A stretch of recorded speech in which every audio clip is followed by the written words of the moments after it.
जोङो इपिपिएल सरकारनि बिसास जोंखौ जुन्थु सात्र घन्टाखौ अनबोनाय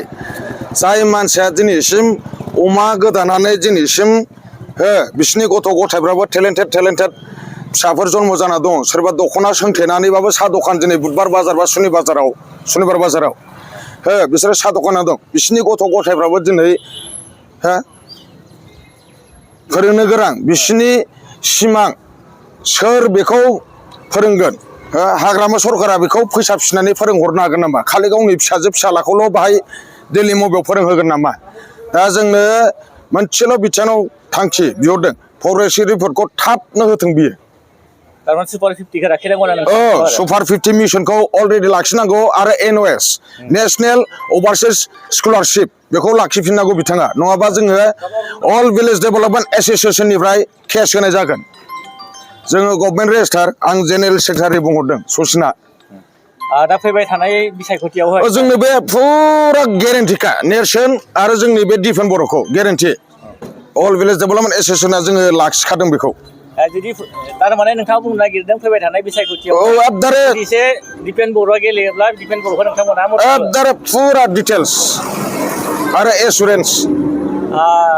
बिजेपि सरकारखौ नोंथांमोना माने आं बुंगोन बिजेपि सरकाराव जाबाय हेमन्त बिश्व शर्माया सियालनि गिटार दामगासिनो हियालर गिटार हि बजायासै इटा हेमन्त बिश्व शर्माया खैटा गिटार আছে এটাতো হাগ্রামা থৈ গেছে হিয়ালর গিটারটো এটা আমাক কোনটো শিকাবলৈ আইছে হি কটিটো ভাষা জানে না হি লিখিত ভাষাটো জানে এইটো মই আগত সুধিলম তাক तारमाने फैबाय थानाय बिसायख'थियाव नोंथांमोना बे ओनसोलनिफ्राय बे उदालगुरि बिया फुरा डिफेन्स बर'खौ लुबैदों आरो बेनोखा बिनि अनगायै तारमाने गुबुन पार्टी जेरै बिजेपि गैया आङो रिहनखौ नैबे दा बिस्थिबारैनो फेजेनगासिनो नैबे बिस्थिबारैनो माबारमोनलाय बिस्थिबारमोन नामा राइट बिस्थिबारखौ आं फेजेनगासिनो ओरैबायदि पलिसि खालामदों बेयो गाव जुदि MLA देरहाखांबा बाय अफ इलेक्सन गावनि फिसालाखौ गेलेहोनो नागिरदों बे गावनि समस्थियाव बेरेखन्दआव तारमाने रिहना जुदि देरहायोब्ला MLA आवहाय गाव मन्थ्रि जानानै गावनि फिसालाखौ माने देरहायो ओमफ्राय थांखि दा बियो बै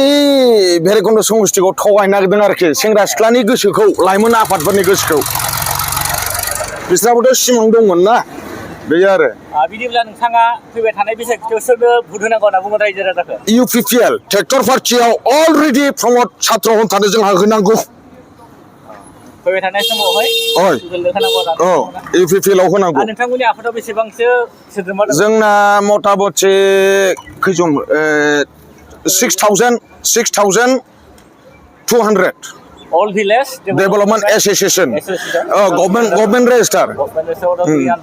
Udalguri नङा All Assamनि Under district गासिबो totally इपिपिएलखौ मदद होनो थाखाय दिनै assurance सावरायनो थाखाय साबायखर थाबाय दोनथ'बाय दे रायजो राजाफोर